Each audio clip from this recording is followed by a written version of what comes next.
Hello, hello. Great to see you. You make sure everything's all hooked up right. But wonderful to have you back for day 5 of 5, back to basics. Taking our last look at that E major preludio before the weekend. Let me get rid of a little beeping here. Here's what I found. No, thank you. All right.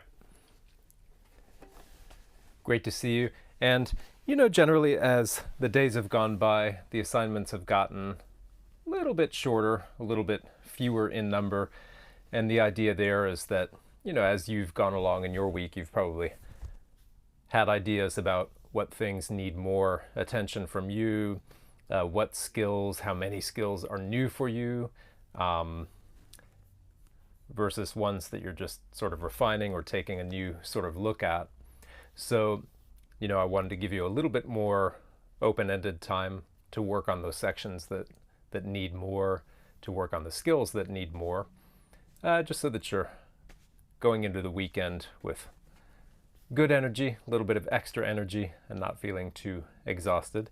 So today, we'll be able to get through our assignments without really pushing up against the time limit, I think.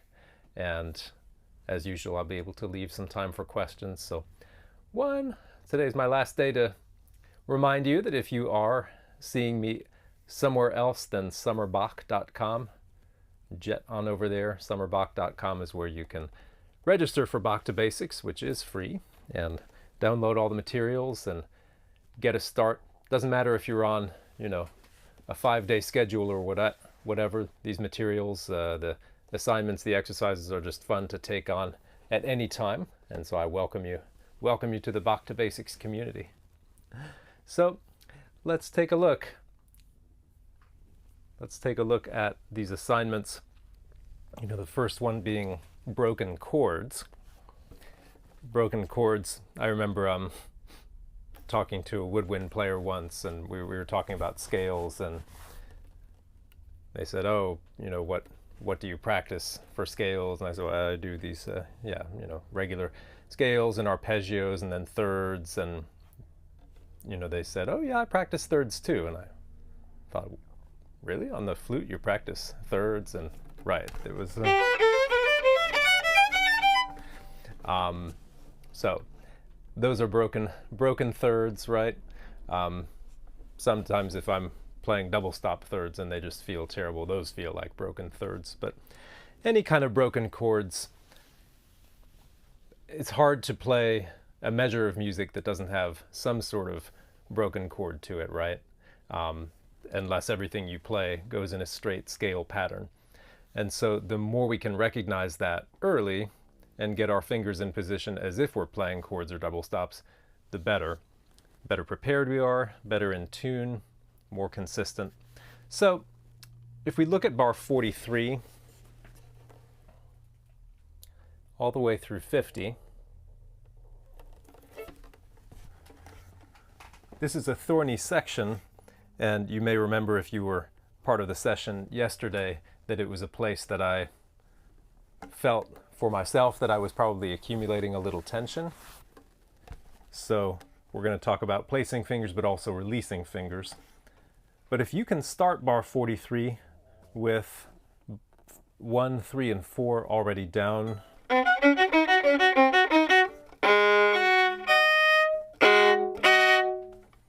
the alternative, right, is to play them one at a time.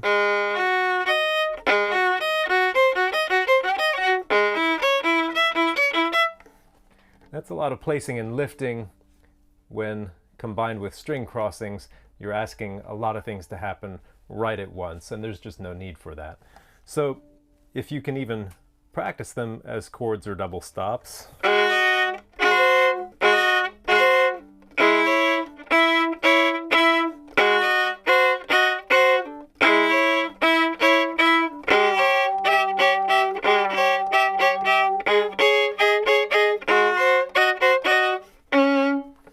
doesn't have to be fast. The most important thing is to get the beginning of the measure with the 3 fingers down. And then feel free to release your first finger since it's reaching back. You can release it and replace it.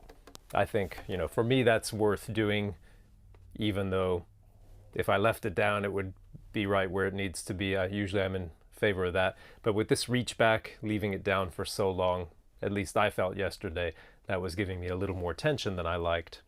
So 43 all the way through 50, you can use that strategy. 119 to 121 is another place where that's advantageous. Let's take a look at those bars.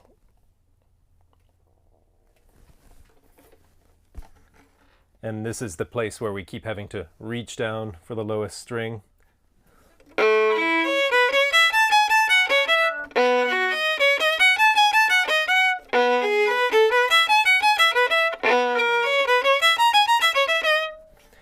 Now, very often it takes longer to play, not always, but sometimes it'll take a little bit longer to set 3 fingers than it does just a single finger. So if you're finding that you're trying to use this broken chord strategy and place 3 fingers at once, and it's giving you too much of a gap, and you have to wait,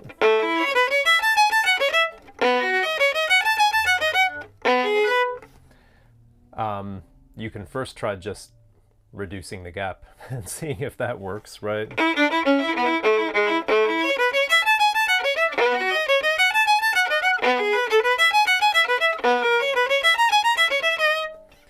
That last one, for example, unless you're using a real trick fingering, that one's not even possible to place as a 3-note chord.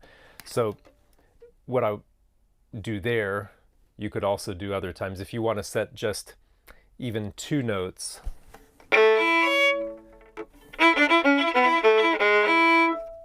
see, at least I'm covering 2 now, and then I get my second finger down a little bit after the first. I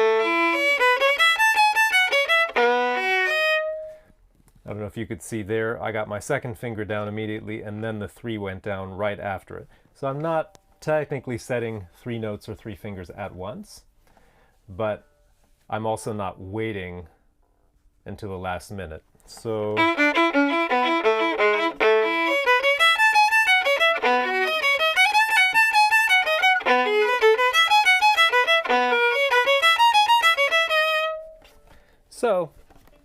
all at once or slightly staggered, but still way early. That's the strategy. And as I say in the text, it's not just about being a good Boy Scout and always being prepared. It's especially about intonation and consistency. And because when you can relate fingers to each other, it's much easier for you to tell, even from a physical standpoint, whether they're going to be in tune with each other. So if you're placing them one at a time, you get a certain feeling. When you're placing them at once, and especially when you get some good practice doing that, you start to learn how they relate to each other in groups of 2, groups of 3, and then you can be much more certain that they're in tune with each other and even with the open strings. So consistency, preparation, ease, those are all good things that I like to associate with Bach and all my playing.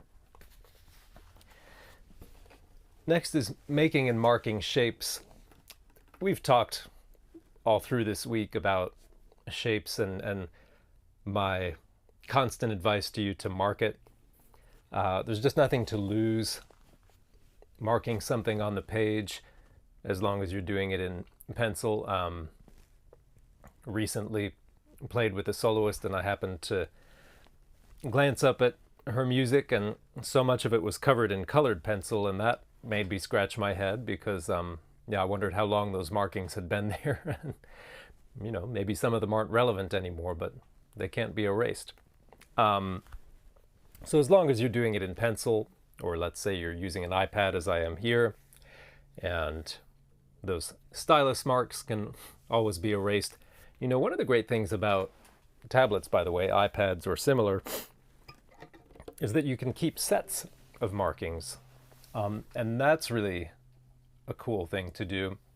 Something that I wish I had from my childhood. Let's say the first time I learned a piece, you know, I've got all kinds of markings that are helpful. I perform the piece, and then to be able to save those markings as a set. And then the next time I play the piece, I could make a copy of that set and start from there and sort of see where I end up. Or I could start again from a blank slate, see what I come up with, and then compare that set to the one before. That would be really cool, to be able to look. It's kind of like unearthing layers of an ancient civilization or something, getting a sense of what's most helpful when. But nothing to lose by marking these shapes. I'll say it again. There's an instinct, or a myth that wants to live inside a lot of us that says, well, a real musician, a real artist wouldn't need to, and in fact shouldn't, mark musical shapes or directions because those things have to be natural. They have to be felt. Otherwise, they'll always be artificial or imitative. Now, I don't love to walk on stage and imagine that I'm just putting on a costume, imitating someone else, imitating something else that I heard. But at the same time, if you consciously try to avoid imitating anything that you've ever heard, if you insist on never making a plan and always leaving everything to chance, what are you left with? There just aren't that many amazing shaping options for any given bar or group of 4 bars.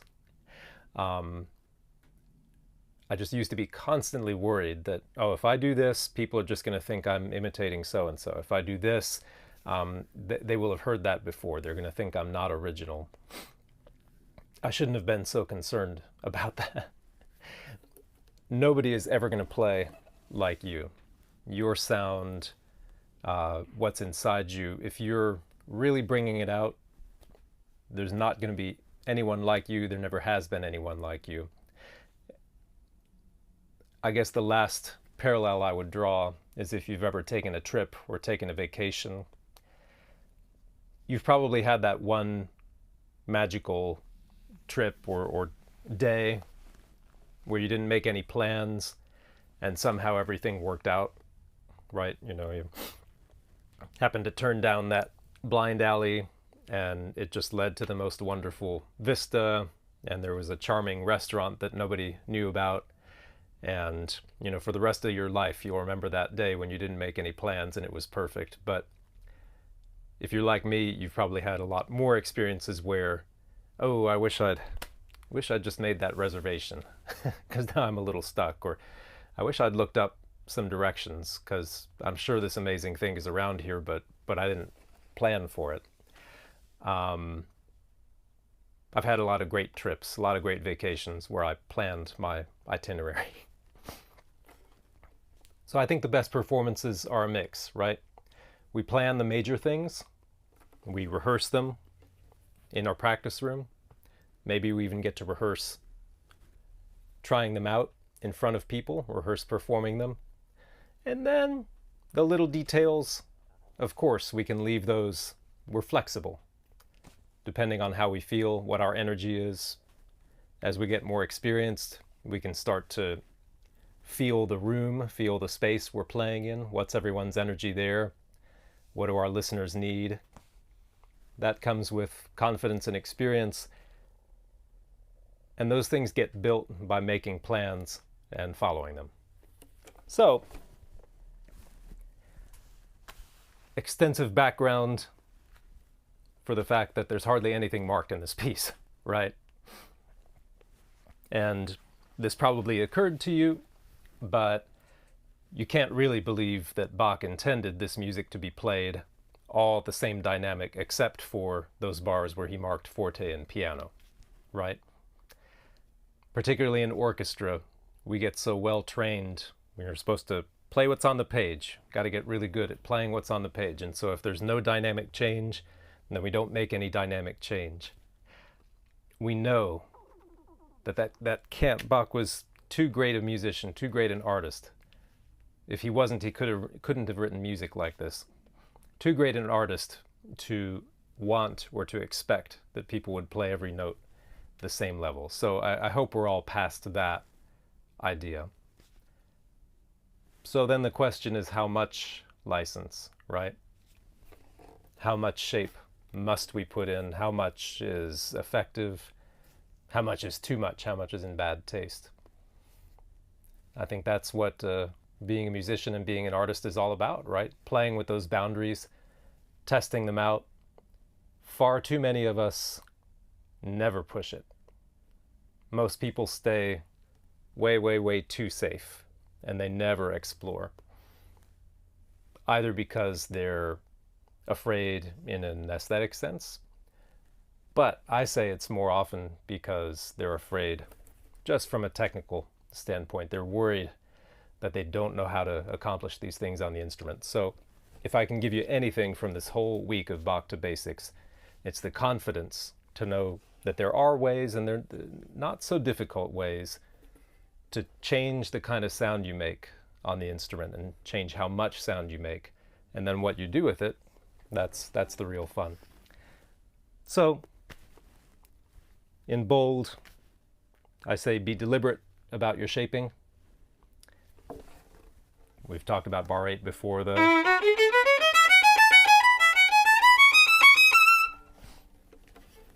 and how we see a pattern on the page.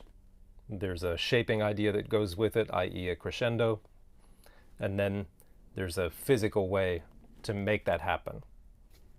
And that's the order it should go in, right? To recognize a musical idea, to decide on a shape that goes with it, and then to identify the way to do it on the instrument, and then to do it. And the more experienced you are with different shapes and different patterns, the closer those things are connected, right? From seeing a shape to making it happen and having your listeners hear it is almost one and the same event. And so that's what we're all striving for, right? That the moment we identify something, it comes out of the instrument fully formed. Just don't think that that's where you're supposed to start from. That's not how it starts. That's where we're aiming to get. So, as I say, worst option is to make no choice at all. Put them in there, make a plan, see how it sounds to you. Next, right arm in advance. I've talked about how the right arm follows the left in terms of bow changes. So, the horizontal axis. I'd love to feel like my left hand is in charge of those notes, and the right arm, the right hand, follows the left. The one way in which that's not true is string levels, right? So for a string crossing, the right arm starts moving toward the new string before the left hand gets there.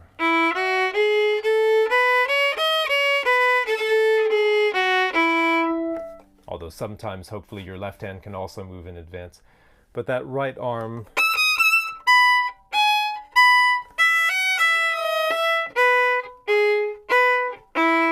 so call it the difference between technical and musical timing, call it what you want, but the right arm leads the string crossings. So I think it's well worth playing the entire piece under tempo just to pay attention to that. And you know, I encourage you not to stop and go back, not to keep stopping to fix things. Let yourself get into the flow, get into the rhythm, decide that you're going to keep playing. Make it slow enough that it's not stressful, but keep going. If you if you recognize, oh, you know what, I kind of blew that string crossing because my arm was late instead of being early. Just keep playing, get the next one. You'll start to get into a rhythm, and I hope a sort of circular flow. You'll start to move your arm differently.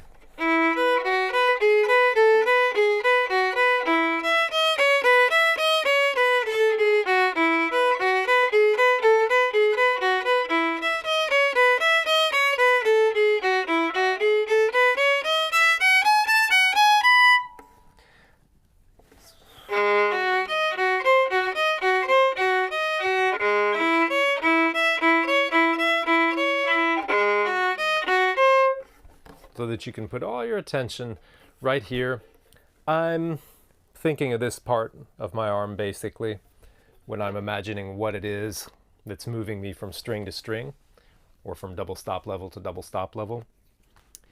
So don't worry about what you miss, only look for the opportunities to lead the next one. I love the next topic, the memory home. And that is a takeoff on Memory Palace.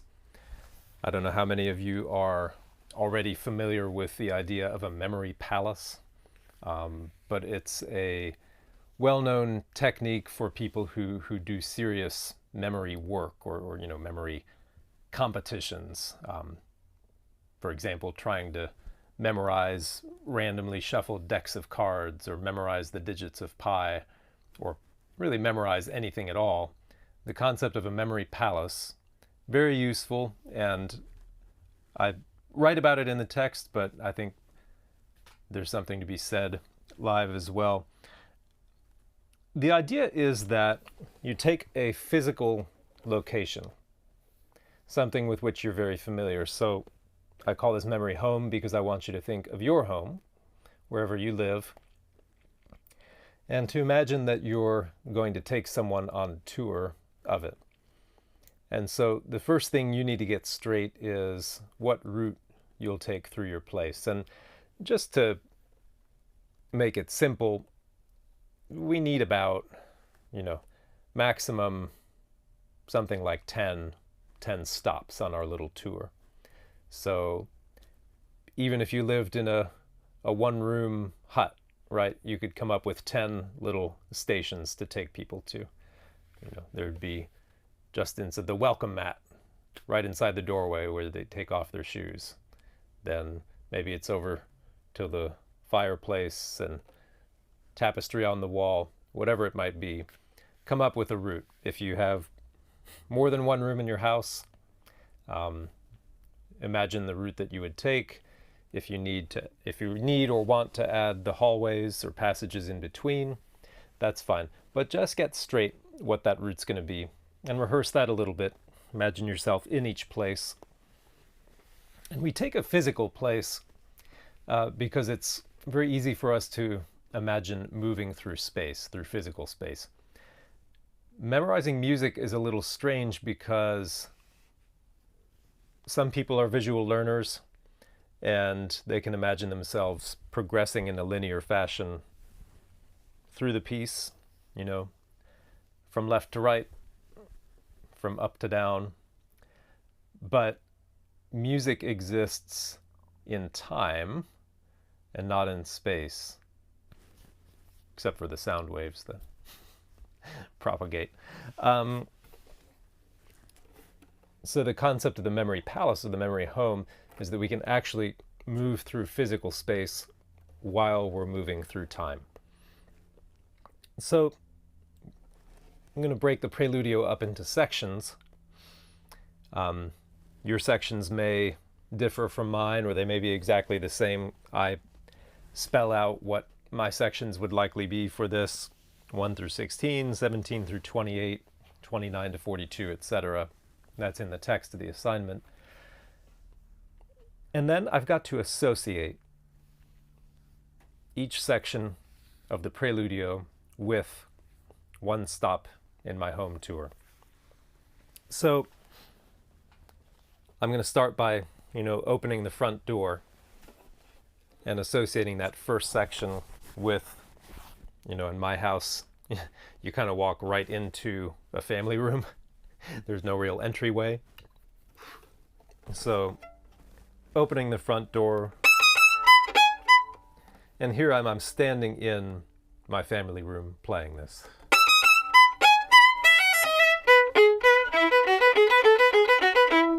And I imagine myself looking around the room. It's a room that I know well. I know the furniture in there. So the sound of this section, the character of it, I'm matching up with being in there. Now some rooms, some spaces match up with certain characters better than others. So sometimes you have to do a little mental massaging. Like this character from my family room I think works very well. But let's say that I was playing something very different. For example, the next movement in the partita, the Lure.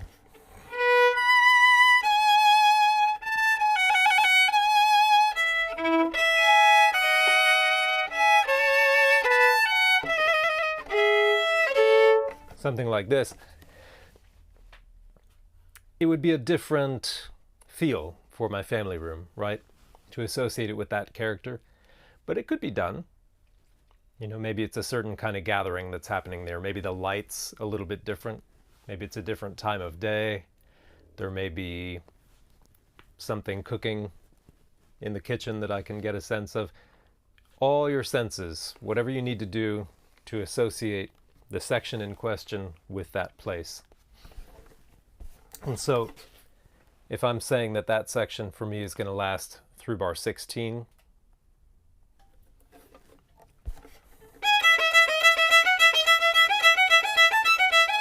the section's about to end. I'm transitioning to the next section, and so hold that thought because I'm going to practice a transition in just a moment. But what's the next section? It's this business. And so that's going to be our little dining room. It's a tiny dining room, mostly filled with a table. Once again, easy for me to imagine being in there. Maybe it's a little dinner party that I've walked into, and this is the entertainment, right?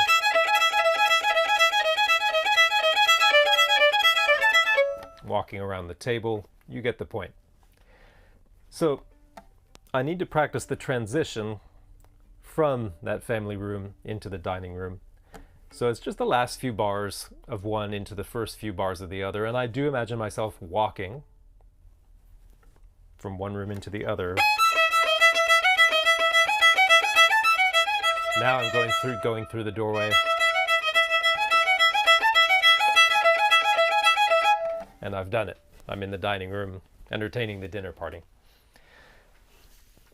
Those transitions are the most important moments. Walking from one thing to the next always makes me think of Mussorgsky Pictures in an Exhibition, right?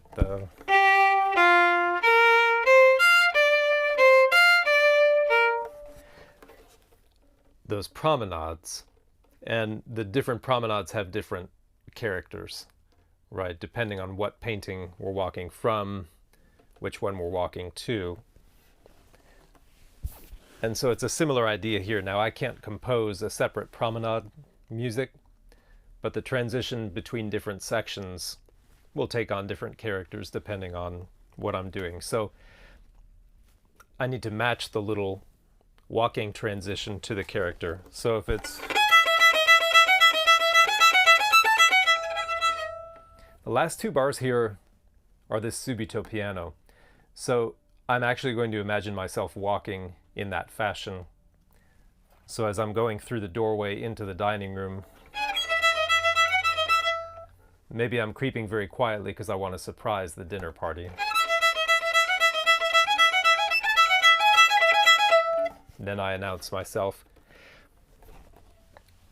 Forgive me if this seems at all silly or fanciful, but it is very, very effective. And it's amazing how you can reuse the same place, the same physical location, over and over again. You can make all kinds of different associations. And it still works because, as you know very well, your house, the place where you dwell and hopefully spend the most time, takes on different characters depending on how you're feeling. So just as this is a specific piece of music with a specific narrative, this tour that you're designing and associating with the music has its own character. No two tours will be the same, just like no days are the same, no pieces of music are the same. So if that is at all helpful to you when memorizing, use it. It's a time-tested, in fact, an ancient technique, if you want to read up on the history of it. Different ways to memorize. We've talked about just melodically. That would be me as a kid, putting on the cassette tape, the record, playing it over and over and over, and just, for lack of a better phrase, knowing how it goes. I know what comes next because I kind of have a recording in my ear. If that works, that's great. There is the physical sensation, right? That's very powerful to pair with the melodic sensation. You'll know that you've memorized something that way when you make mistakes that involve the same fingers. I remember performing a Mozart concerto once as a teenager and playing something in the wrong key. It was supposed to be, and I just played. Made no sense harmonically, but it was the same fingers because I must have memorized it very strongly with how it felt, neglecting other areas. But it's an important part of the memory process. We've got harmonic memory, right? If you really know the structure of a piece and you know the basic landmarks, then that can help when you suddenly realize, well, I don't know what note comes next, but I know what chord's coming up in a beat or two. There's the visual, right? Some people just have a photographic memory. And even if it's not photographic, they have a very strong association with what's on the page where. So they can kind of almost play through the music even if they're not looking at it. And that can be a help. Best is to have a mixture of all of these, right? So if memory is one of your challenges for yourself this week, and if you've never tried the Memory Palace, the Memory Home, give it a try. Powerful stuff and time-tested.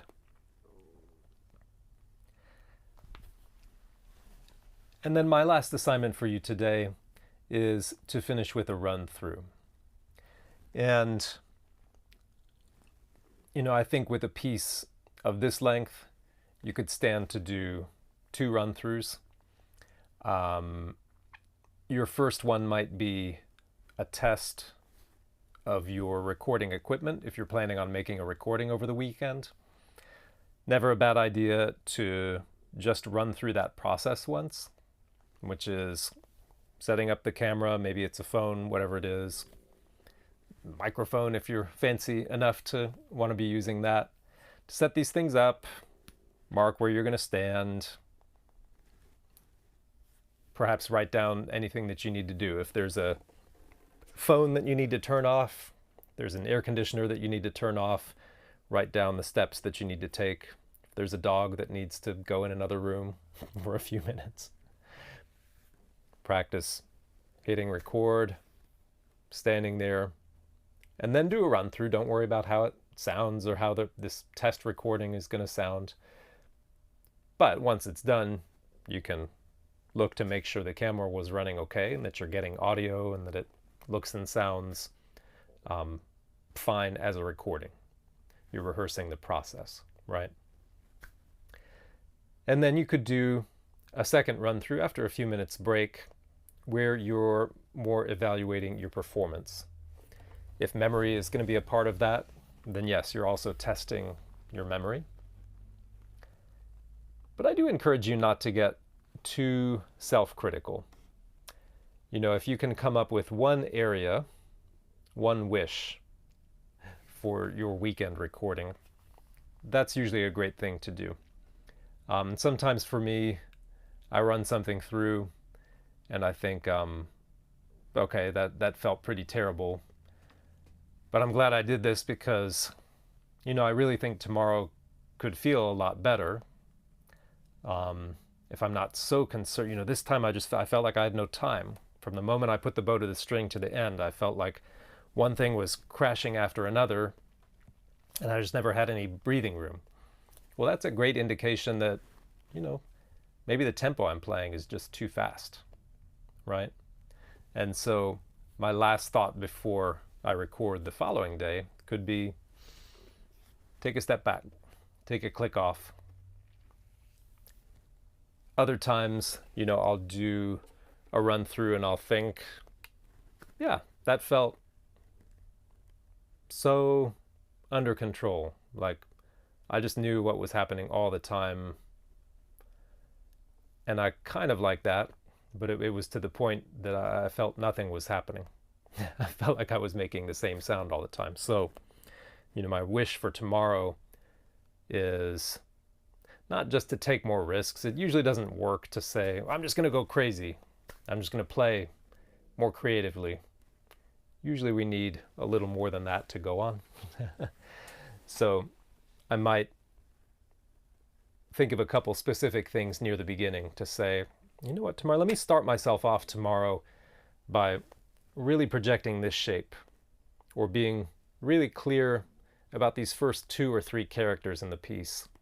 And that will, start me off in the right mode, and I can go from there. So if I can just establish those characters, then I know I'm going to feel better when I run this through tomorrow.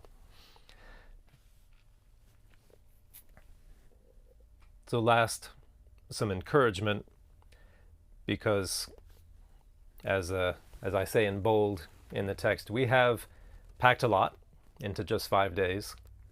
I'm hoping that even the most hardened veterans among us out there have picked up a new trick or two. And for most of you, I hope it's been a lot of new things you can play around with. Don't expect to incorporate all of them into this Preludio in 5 days, to incorporate all of them into whatever recording you make. Take what's useful, grab that lowest hanging fruit.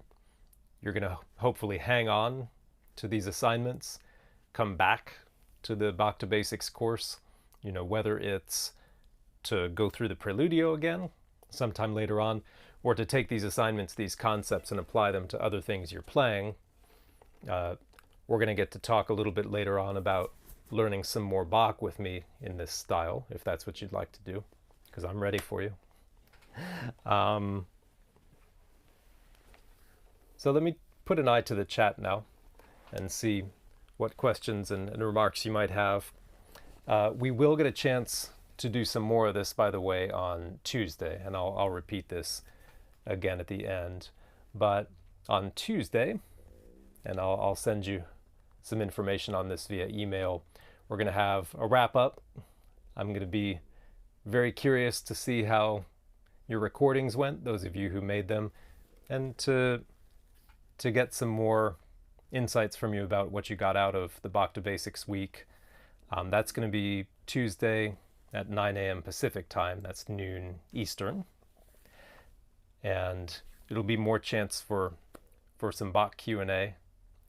And I'll also let you know what I've got planned for the rest of the summer. But I'm putting an eye on the chat now. Now, David, you asked a great question about, where to post your final video. That really is up to you. If you're in the Back to Basics community on the summerbach.com website, there's an activity feed, right? Where you can kind of keep track of what everyone else is doing. And that's a great place to post a YouTube link. That's what I'd recommend. If I want the whole world to see, I can just post it as a public YouTube video. Anyone can find it. Anyone can comment on it.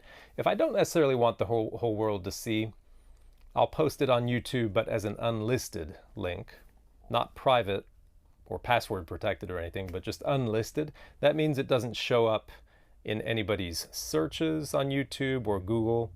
It's not recommended as a video or anything. Someone could only come across it if they have the exact link. And you could post that in the Bach to Basics community. And that way, you know, your friends in the community can see it. I think that's a perfect place to do it. Or you don't have to share it at all. It can just be your own memento, which is, you know, very valuable as well. But yeah, there's no points. It's not a contest. Now, advice, a question from Jeremy, advice on intonation where the semitones or half steps in the higher positions are too close. I know a lot of we don't go into too high positions in this piece, but even fifth position can feel high sometimes. And right, the higher up on the fingerboard you go, the closer the half steps are. Can you imagine Itzhak Perlman? If any of you have seen his fingers close up or on video, you know, one of his fingers is worth two of mine in more ways than one. But how does he play, you know, stuff like that? I mean, he has to, well, I have seen him up close, so he's always replacing fingers like that. One thing to remember is that fingers don't always have to go down next to each other so neatly. Sometimes, in fact, quite often, a finger will have to lie on top of another finger. And what you just saw me do, this is just in fifth position, by the way, a 2 to a 3. Even here, I think you can see they're not in a straight line up the A string. That would look like this. But if I do that,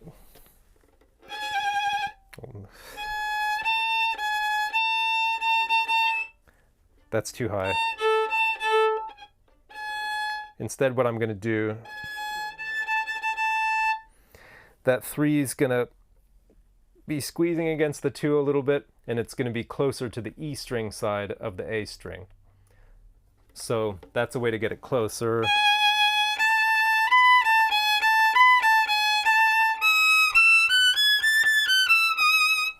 And then as we get higher, violinists are often called upon to play a lot of half steps up there on the E string.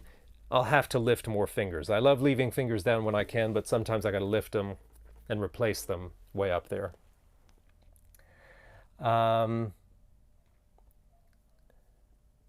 Great. Denise has asked if I could recap the idea behind practice makes performance. It's not just a clever slogan. No, I mean, it came to me one day when I was really frustrated practicing, and I just got more and more annoyed thinking about practice makes perfect, practice makes perfect. And I'm like, it does not. It doesn't. There's not one player that's ever been who's ever played perfectly. So I don't care how I practice, it's not going to make perfect. And then I thought, well, but I am going to perform how I practice.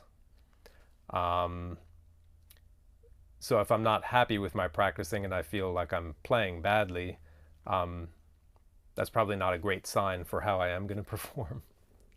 And you may have heard me mention before a kind of rule of thumb that's useful to remember, which is that when you do perform something, it's going to be likely an average of the last 100 times you've played it. So if there's a tricky spot, maybe it's, you know, and let's say you've been practicing it for this week, and you've you know, in the course of the week, you've played it 100 times, and you finally got it. You know, on the last day, you really started playing it well. So you played it a few times well. So this is not meant to be discouraging, but you've played it 3 times well and 97 times ranging from acceptable to maybe pretty bad, which is normal for that passage. So where is that average going to be? You know what I'm getting at. It's not likely that your performance is magically going to be in that very top 1 or 2 or 3 repetitions. And so that's why under normal circumstances, if I'm going to perform for the Queen of England's Jubilee, I'm not going to leave myself 5 days to learn the piece, because maybe in 5 days I can get the bad spots up to good, and then I need time to get my 100 repetitions in of great playing, 1,000 repetitions, so that my average range is even up here out of the camera shot. That's really what Practice Makes Performance is all about, and it's what I base my small group, the Virtuoso Master course, those folks who work closely with me for a whole year, that's what that's based on. Specifically, what do you do in the practice room, minute by minute, hour by hour, day by day, to get those results, and to do it often enough and consistently enough that you can begin to trust yourself even in performance. So quickly, the 3 parts of it are mindset, and everything I've just been spouting off on is mindset. So knowing what you're going after, expecting little successes that are going to build on each other to big successes. Hopefully you've been able to experience some of that this week. So mindset. Tools are the things that we practice. Scales, etudes, any little studies that you make up, fun books, technique books, passages from the repertoire, or even repertoire itself. Repertoire can be both a means and an end, right? When we're talking about great violin playing. So those are the tools, and you're never going to reach that highest level if you're not aware of and familiar with the basic tools. Well, you won't reach a great level if you're not familiar with the basic tools, and you'll never reach the highest level unless you're familiar with a pretty big array of tools. And then third, techniques, mindset tools, techniques. Those are the practice techniques, how to work with the tools, how to combine them together, specifically what, when, how long. So that's Practice Makes Performance, and that's about the best one can hope for. We aim for perfection, but there's no way to guarantee it. Well, Allison, you asked a good question about this opening as far as keeping it on the E string. I have done that from time to time. I kind of go back and forth. Keeping it on the E string is nice for the brilliance. What that would look like is, and then 2, 1, 2.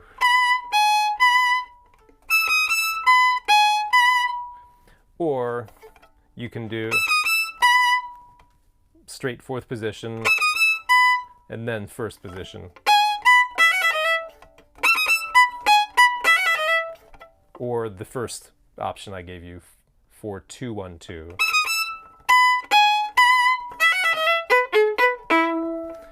So that's definitely something I've considered, and something you can certainly try.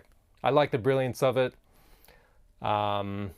It's the very beginning, and I don't mind trading a smidge of brilliance for greater security. That's kind of where I am with the piece now. But that's a great question. Yes, Matt. Oh, that was a favorite saying of my dad's. Slightly modified, but you're right. He said a student practices until he gets it, and a professional practices until he can't miss it. And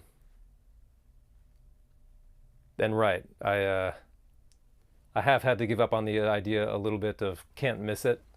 I like the sentiment, but things can always happen. But still, the idea is solid gold, right? If you've ever taught, you'll recognize that some of your students will practice until they can do it once, right? And we already talked about where the average lies. And then the best is when you recognize it in yourself. You finally get something and you leave it, and you know what happens there. Peter's got a question about the hemiola, and I hope I can hope I can get the crux of your idea in time. Feeling that the beats are grouped 2, 1, 1, and 2. And then, yeah, I don't think that's outrageous at all. Right, whether that middle group is a group of 2 beats or 2 1-beat units. I think the big point that we're agreeing on, I think, is that the third beat of 134 is not a passive beat, right? Like the yum bum bum da da da bum bum. We don't keep the same old 3/4 that we've had for quite a while. I think we're agreeing on that, and in that case, I think both of our ideas are quite valid there. From apologies if I'm mispronouncing, but Kamen or Kamen, 136, for those who can't stretch well with the first finger, this is that bar where I'm reaching back.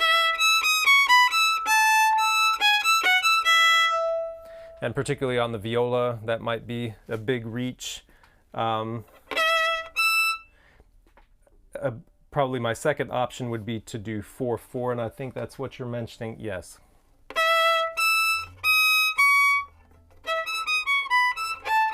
Oh, you're actually suggesting that, which works as well. Stay in 4th position, and you can even use harmonics. That's great. Another thing you can do is do a 4/4. Now you're in 3rd position. So you're reaching up with a 4 rather than back with the 1. My preference is to reach back with the 1, but that's another thing you can try too. That's more comfortable for some hands. So whatever is going to work. It's the end of the piece and an exciting moment, so it's great to get it right when you can. Great. This is a perfect place to close up shop. I'm a little sad. Back to basics. The live component being over at least, but we've got more live time on Tuesday if you care to accept it. Details will be coming your way via email. That is if you're registered for the Back to Basics course. So just gotta say it again. If you're not watching me from summerbach.com right now, go there, make sure register for the Back to Basics course. It's very easy to do and it's free, and then you'll get the email about Tuesday. As I said, it's 9 a.m. Pacific time, noon Eastern. A lot of fun stuff. Q&A about Bach in general. More practice makes performance wisdom. I'm eager to get your comments, your experiences from the weekend, especially those of you who went ahead and made a recording, and especially if that idea is terrifying to you right now. And of course, I can't wait to tell you about the rest of the summer. I've got a Bach summer planned, as you may have guessed from the summerbach.com website. So I'm really looking forward to it. So I hope to see all of you there. And yeah, that, if you register, you'll be able to watch later on too. So I had a fun week. Had a great 5 days doing Bach to Basics with you. So best of luck. Have fun. If you're making that recording, it should be fun. And I hope to see you after the weekend. See you on Tuesday. Bye.